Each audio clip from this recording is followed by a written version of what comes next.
Hi, everyone. I'm Dr. Melissa Bogin, and I'm a second-year internal medicine resident at Mayo Clinic. I'm going to be presenting sleep difficulties in older adults as part of the Mayo Fellows Association Charterhouse Medical Lectureship Series. I have an interest in geriatric medicine, which is how I chose this topic. So objectives, one, we're going to define insomnia, discuss the prevalence and relevance of this topic. We're going to review normal sleep architecture and changes in sleep architecture that we expect to occur with the aging process.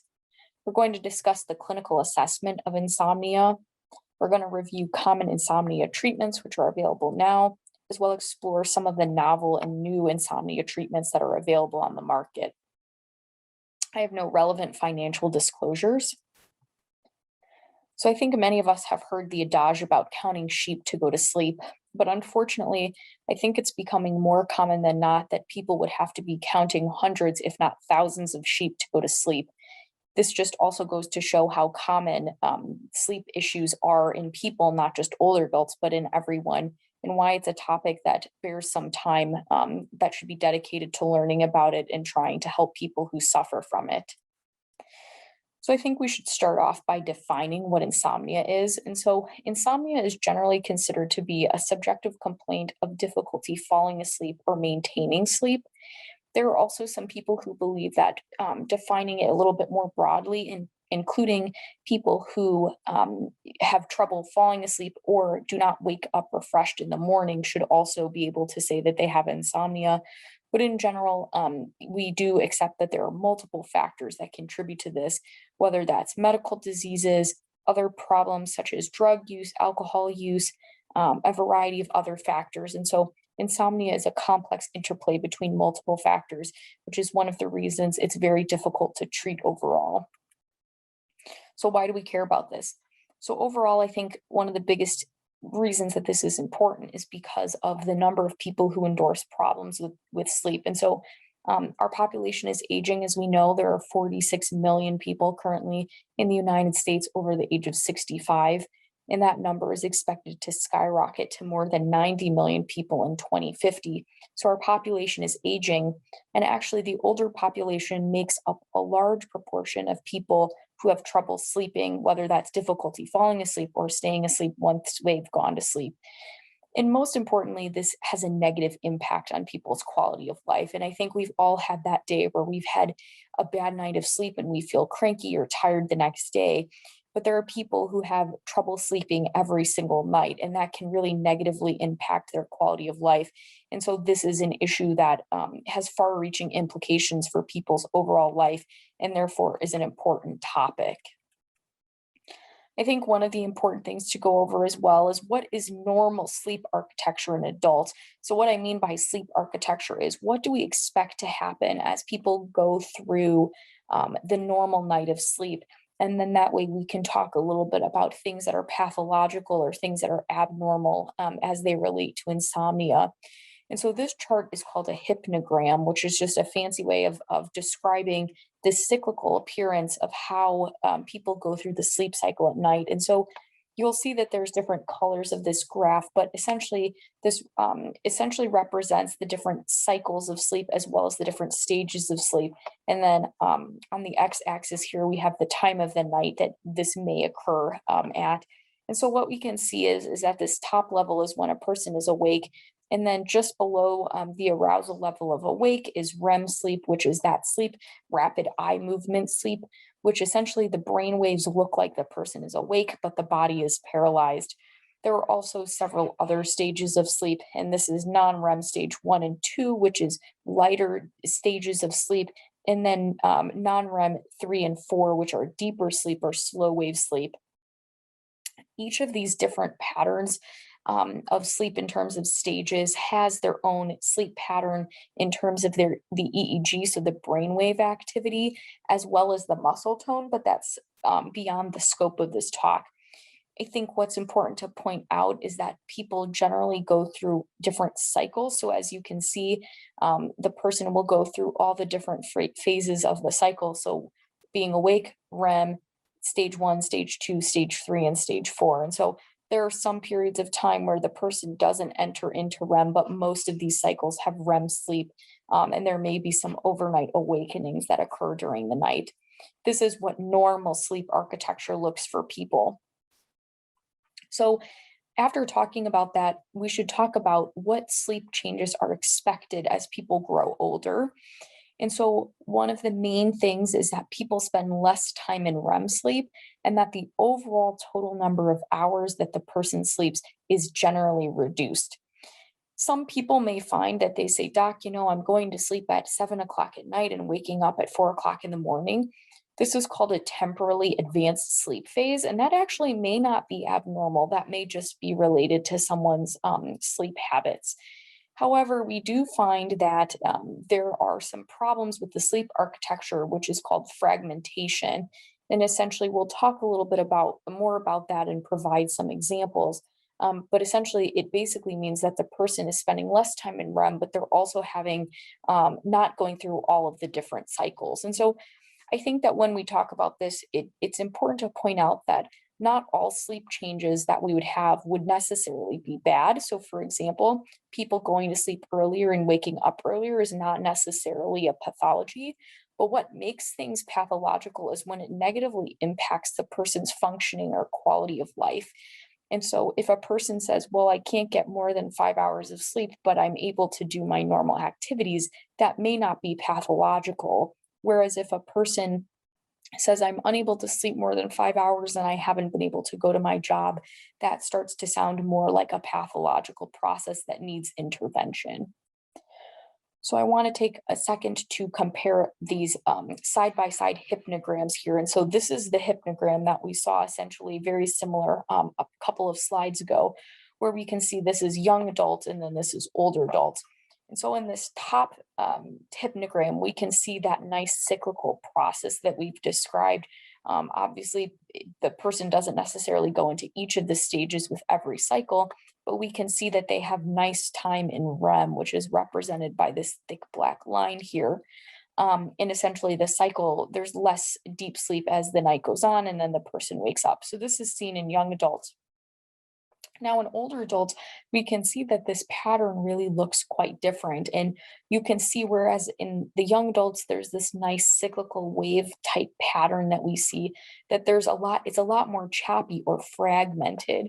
And so, one of the things that we can see is that not only are older people spending less time in REM sleep, so they don't have as many of those black boxes as up on top, but also that the people are not going through all the stages of the sleep cycle, and there's a lot more frequent awakening. So as you can see in this example, the person is spending most of their time asleep except for a couple of awakenings, whereas here we can see that the person actually has more fragmented sleep, and this is seen in older people. So this can explain some of the normal or expected sleep changes in aging, but as I discussed before, it really becomes a pathology when it negatively impacts someone's ability to function. So, though this is not the focus of the talk, I do think it's important to discuss how physicians evaluate insomnia, because this has some of implications for treatments of insomnia. And so, one of the first things that any doctor is going to ask somebody about is their sleep habits. And this is actually very low hanging fruit, in the sense that frequently people can do small things that actually do improve their sleep overall. And so I think it bears in mind talking about what are the general sleep hygiene recommendations, meaning to give people the best sleep. So some of the common things that are recommended is that we should be removing electronics from people's bedrooms. So you shouldn't be listening to the radio or the TV in bed. You should basically be sleeping, or only using the space for sexual activity or sleeping, essentially, is the recommendation from the CDC. The temperature should ideally be comfortable, often on the cooler side. And one of the big things that is often missed is we all love our coffee, but actually there's a recommendation that you shouldn't have caffeine up to 8 hours before you go to sleep. Although I have seen some sources that even say 10 hours of sleep. And so, this is important from a timing perspective, because actually caffeine is metabolized most in the afternoon, for whatever reason, and people will actually have more trouble sleeping should they drink caffeine later in the day. These are just some of the CDC recommendations, but essentially, most doctors are going to tell you that we should optimize these things before we move on to more aggressive interventions or assessments of insomnia. So once we've gotten through the common sleep hygiene issues, if someone says, no, doctor, I'm not drinking caffeine, I'm not, I'm going to sleep at the same time every night, I'm not disturbed, I'm not drinking alcohol before sleep, then the doctor would probably choose to go into a more in-depth assessment of insomnia.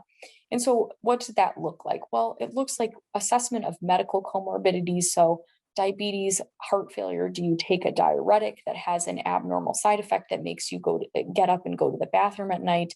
Does the person have any psychiatric or neuropsychiatric issues? Meaning, do they have depression where they're actually not necessarily having poor sleep, but they're having early morning awakenings that are cutting their sleep time short? Alzheimer's as well as Parkinson's disease has been associated with some abnormal sleep changes. And so this could be a contributing factor if the person says, they're having a shuffling gait or have had increased falls. There are some common sleep disorders that we'll actually talk about a little bit more in depth that should be evaluated in the workup of insomnia because they basically cause secondary insomnia, and treatment of those diseases often improves or eliminates the person's insomnia. We've already talked a little bit about medication side effects, but specifically diuretics are an offender that frequently appears where a person has to take a diuretic at night, and unfortunately that does disturb their sleep. It also is important to talk to people about their behaviors and thoughts about insomnia because people who have chronic insomnia frequently develop maladaptive coping skills that help them try to deal with their insomnia. So, some common examples of this are people who will stay up late in the hope that they'll be more tired. And so they stay up late only to find that actually that doesn't help them go to sleep and they just got fewer hours of sleep. Or people who actually use, for example, alcohol, where they think that drinking a glass of whiskey is going to help them go to sleep. And though that may be sedating, it actually can disrupt their sleep pattern overall. Some people, this is not their first rodeo, and they might have had sleep problems in the past, and the doctor will probably talk to them about what medication they've used before and whether it was effective or not. And probably one of the most underestimated but important parts of an assessment of insomnia is what is the person's expectation or goal for treatment? So if a person comes in and says, Dr. Bogin, I really want to sleep 10 hours every night because I'm tired and I feel like that will be helpful, that may not be an attainable goal. Whereas somebody saying, I really wish that I could get 6 or 7 hours of relatively uninterrupted sleep, that might be more reasonable. So I discussed on the prior slide that there are a couple of medical diseases that basically cause secondary insomnia, and treatment of those diseases actually improves people's sleep patterns overall. And one of the most common, if not the most common, is obstructive sleep apnea, or essentially snoring. So this is a syndrome in which people will have a collapse of their upper airway. Unfortunately, that causes the breathing tube to essentially be obstructed, and people actually, their brain eventually wakes them up, and they have these arousal periods during the sleep because the brain is starved of oxygen. Often, this is thought to be associated with obesity and like a thickened neck circumference, also associated with older advancing age as well as male sex and some nasopharyngeal abnormalities. So, people who've had any sort of surgery to their throat or sinuses, but it can also be seen in just regular weight people. Often people will describe my partner snores like a chainsaw, and that's a dead giveaway that is something we should consider if they're having trouble sleeping. And then also people will sometimes wake up gasping for breath, and that can also be a clue. In these situations where people will often say, don't wake up refreshed, or they have any of these other symptoms like snoring or gasping for breath, we'll perform a sleep study or polysomnography, which will hopefully delineate whether the person does in fact have obstructive sleep apnea. If they're diagnosed with obstructive sleep apnea, they will use a CPAP, which is the choice treatment, essentially providing some airway pressure to keep the airway open during the sleep cycle. And very, very frequently, people will have significant improvement in their quality of sleep. Another very common etiology for secondary insomnia is restless leg syndrome. And so people will often say, I have this horrible, horrible urge to move my legs, and it's very uncomfortable if I don't do so. It's important to note that restless leg syndrome, though not completely understood, is associated with multiple other diseases or other syndromes, such as iron deficiency with low ferritin or renal disease, kidney disease that has electrolyte abnormalities. Essentially, this is a clinical syndrome, and so diagnosis can be made frequently on the history alone from the doctor. Discussing it with the patient. But one important thing is that it should be differentiated from periodic limb movement disorder, which is not so much that the person is cognizant of their legs moving, but that they have this very rhythmic pattern of leg movement. It's important because periodic limb movement disorder is actually can be associated with neurodegenerative diseases like Parkinson's, whereas restless leg syndrome has not been shown to have that relationship.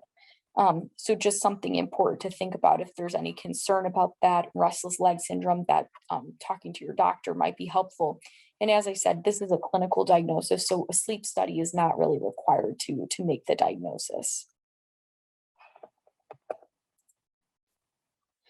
And so we've talked a lot about the assessment, and let's say a person goes in and they talk to their doctor, and their doctor says, I think you have insomnia. And so there are some standard treatments for insomnia that I think are important to at least talk about. And so most importantly, the actual primary treatment for insomnia is not a pill or medication, but actually cognitive behavioral therapy or CBT. This is essentially a therapy process that people go through where it helps them retrain their brain about how they think about insomnia and their behaviors that might be maladaptive in terms of their sleeplessness. People often go through this, and in conjunction to that therapy, may require medication. And I think most people are probably pretty familiar with a lot of these medication names. So there's different classes of these medications that come with their own risk and benefits and side effect profile. But I think many of us have heard of benzodiazepines such as Xanax or Valium. Non-benzodiazepine class of insomnia medications includes Ambien. Melatonin receptor agonists such as melatonin, and then something that's not necessarily marketed for insomnia but is frequently used for insomnia is histamine receptor antagonists such as Benadryl, Zyrtec, or Allegra that can cause some drowsiness. And so in any consideration for starting medication, it's very important that the side effects and then the risks and benefits of these medications are discussed with people because all of these medications are not without risk. And that brings me to a very important caveat before we discuss some of the novel treatments for insomnia, is that interestingly enough, many of the treatments that are available for insomnia are not recommended in older adults. And so the American Geriatric Society puts together something called the Beers List every couple of years.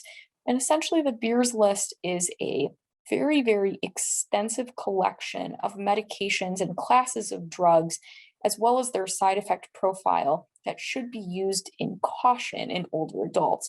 So that doesn't mean these are medications that should never ever be used and under any circumstance, but rather that there should be careful discussion between the physician and the patient about use of these medications due to the possibility of more severe side effect profiles in older adults.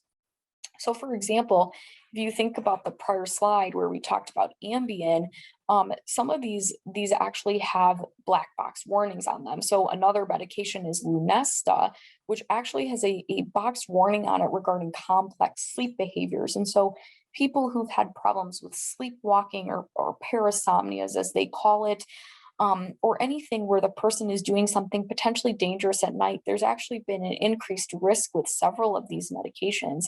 And therefore, those medications would be contraindicated in those patients.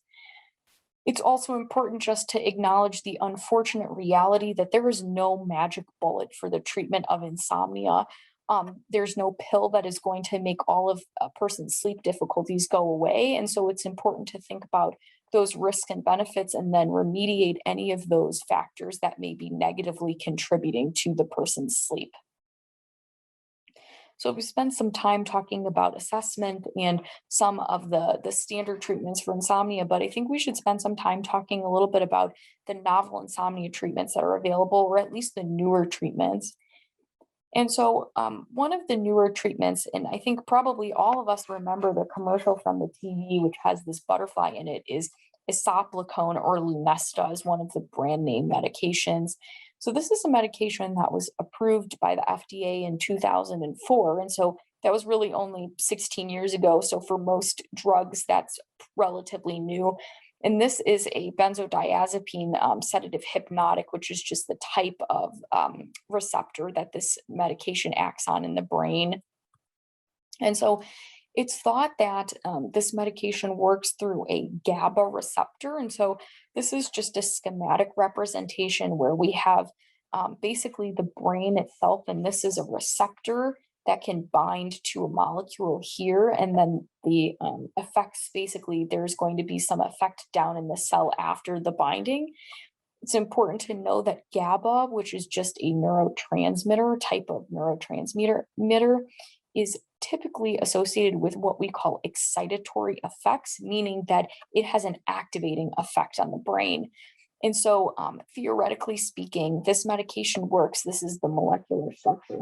It works by binding some of this receptor, and essentially it blocks the activity. So instead of having the GABA receptor have some positive input to the rest of the cell, it actually blocks that signaling. And so that actually helps the person go to sleep because it doesn't have that excitatory or arousal effect. This is one of the reasons that it's approved for problems with falling asleep, because it produces a relatively rapid onset of action by blocking the GABA receptor, but actually doesn't have any benefit in people who have trouble going to do not have trouble going to sleep, but have trouble staying asleep. So some limitations and considerations for this, and I already alluded to this on several slides ago, is that there is a boxed warning for sleep behaviors with this medication. And so people who have sleepwalking shouldn't really take it, as is the case with many of the pharmacological treatments for insomnia. This is a medication included on the Beers list due to its mechanism of action because it's quite sedating. This medication is excreted by the liver. And so if anybody has liver disease or cirrhosis, essentially there's going to have to be some adjustments if the liver impairment is significant. And there's also been some neurocognitive side effects that have been shown with use in older people. So there has been some reports of worsening depression with use. And then there's also been some reports of increased cognitive side effects in older people, especially in people who are debilitated or have multiple other medical problems. And so these would be some things that would potentially limit its use. So now I'm going to move on to an actually pretty new class of medications, and this is a medication called Suverexant, or brand name is Belsomra. So this is a medication which is an orexin receptor antagonist, which I'll talk a little bit about the mechanism of action on the following slide. But this was an exciting treatment, which was approved in 2014, that was actually approved to treat not only sleep onset insomnia, but also sleep maintenance insomnia, which had been something that was desired with other sleep medications, but had not been yet approved. And so Suverexant, I wanted to take a second to talk kind of about how it works. And so this is just a schematic representation of the brain. And so this is a person whose brain is awake, and basically there are a group of brain cells called orexin, which is this type of molecule. And it's thought that this plays a very key role in the arousal system, or what you can think of as the awake system of the brain. And so when these neurons are activated or awake, the brain is awake and the person is awake. And so it's thought that this medication, Suverexant, actually binds to these brain cells and prevents them from signaling to the rest of the brain, meaning that instead of the brain being awake, the brain goes to sleep. And so it's thought that that actually helps to mediate some of the sleep wakefulness cycles. Some considerations for this medication is as expected. Since it's only been on the market for 6 years, it is very expensive. I found on GoodRx that it was more than $300 per month, but I anticipate that depending upon people's insurance, it may actually be more. Interestingly enough, there was part of this study for this medication found that there was a higher risk of overdose potential in women and then people who were obese or overweight. And it's thought, or at least hypothesized, that the risk of this has to do with the distribution of the drug in the body and in the fat. And women tend to have an overall higher fat percentage in their body than men do. And so it's thought that actually that overdose potential is higher in these groups for that reason. And so it's simply recommended that that women and people who are obese are started at a very low dose and are closely monitored for overdose symptoms or untoward side effects. Some of those side effects include most predominantly headaches, somnolence, and fatigue. And so, obviously, these are not very good side effects to have in an overdose situation. And so, just something that needs to be closely monitored when people first start taking it. Of note, it also is an inhibitor of this enzyme group, and this is something that actually the CYP3A4 group actually metabolizes a lot of different medications. And so this is important to think about if Suverexant was going to be added to your medication list to make sure that it doesn't interact with other medicines. So for example, some antihypertensive medications like diltiazem or verapamil are inhibited by this enzyme. And essentially other things like antifungals and some antibacterials or antibiotics also can play a role. And so it's important to discuss this with your doctor or the pharmacist before you would start taking it. And one of the most important considerations, or I guess I would say limitations, is that unfortunately, balsamra suvorexant is a controlled substance.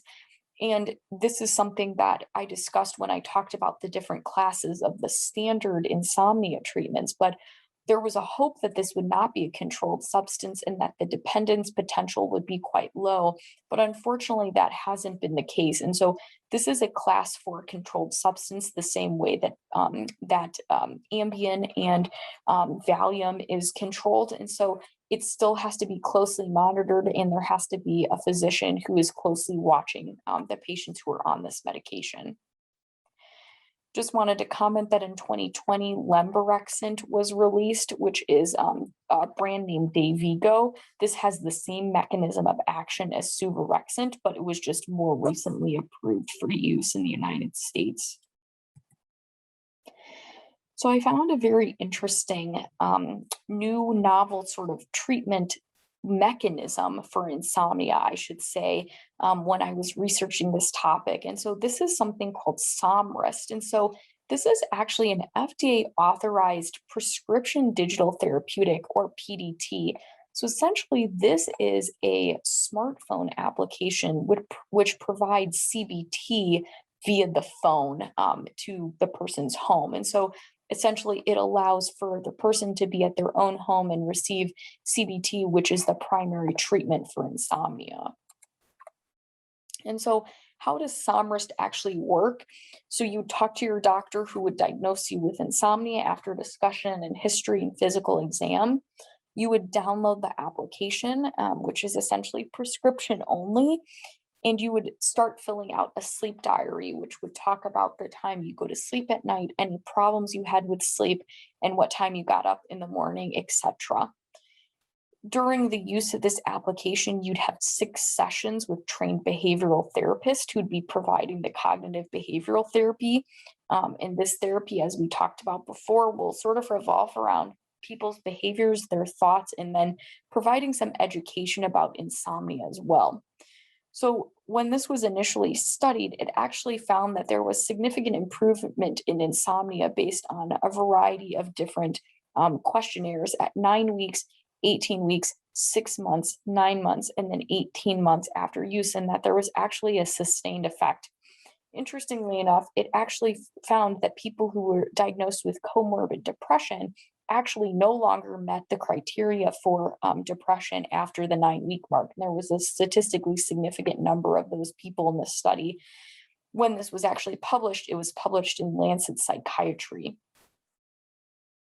So I was less familiar with Somryst as a treatment for insomnia. So I spent some time looking into what some of the limitations and considerations for use of this application would be. And so, interestingly enough, one of the things about this application is it works on a mechanism that's essentially sleep restriction. And so, what does that mean? It means that the application initially will restrict someone's sleep habits. So they may say, okay, you're only going to sleep 5 hours or you're only going to sleep 6 hours when you first start in an attempt to reestablish a sleep pattern.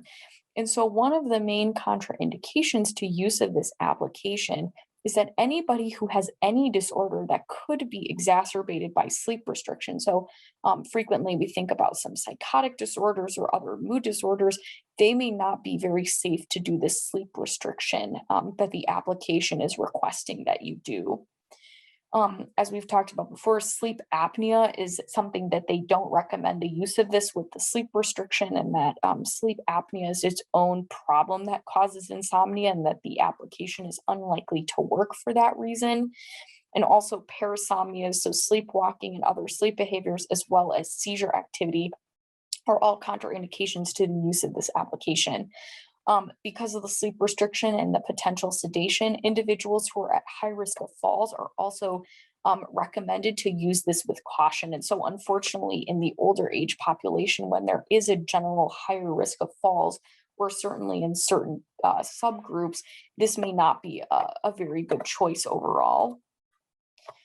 One other comment is that a trained therapist is providing the therapy that's used on the application. And so, it's important to remark that people should not be using this for psychiatric emergencies. So people who are suicidal or homicidal should not be using this application for any sort of medical advice.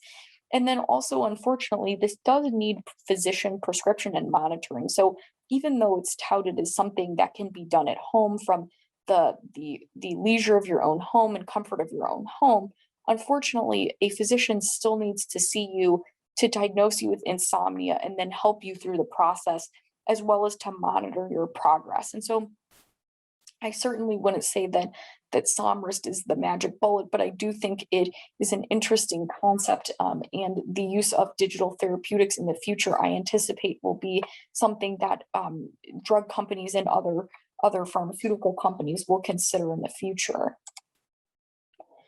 And so, as we get towards the end of this talk, I wanted to talk about a non-pharmacological insomnia treatment that I found that is still in very, very early stages of development. It's called BioBoosty. And so it has a very interesting history. So initially, this is a pulsed electromagnetic field device that was being studied in China in 2010, 2014 range, and basically was being studied for the treatment of hypertension and microvascular complications, so blood flow and improvement of blood flow. And in their study, they actually found it was effective for high blood pressure and microvascular complications. But interestingly enough, in post-marketing analysis, it was found that individuals also had commented that their sleep quality had gotten significantly better. And so after this came out, that there was this benefit of improved sleep, there was a small pilot study in the United States in 2019 that essentially looked at the use of this product, the BioBoosty, in terms of how people's sleep was affected.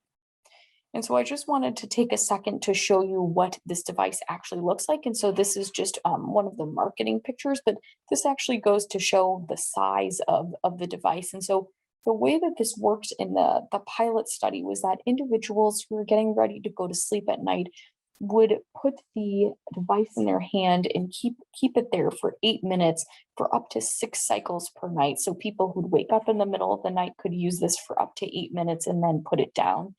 And essentially, after a trial course of using this, it was reassessed with various questionnaires whether people's insomnia had improved or not. And interestingly enough, it looks like preliminarily there was some positive findings.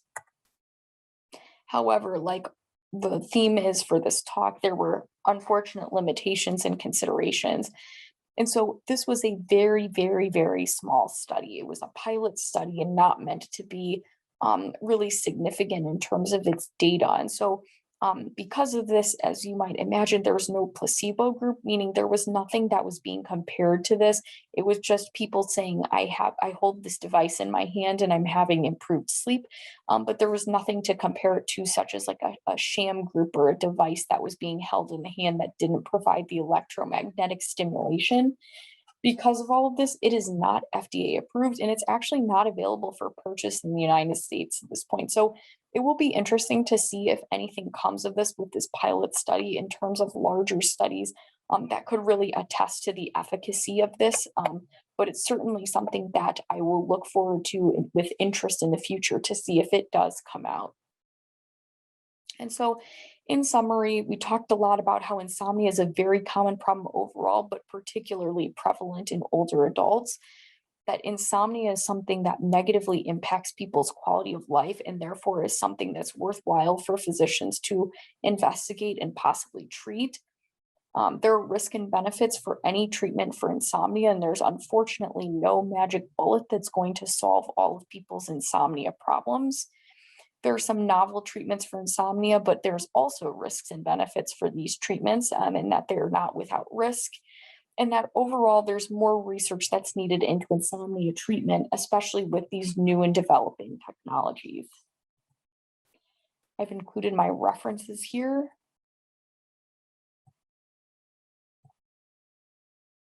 Thank you so much all for your time, and this is my email address if there are any questions or comments.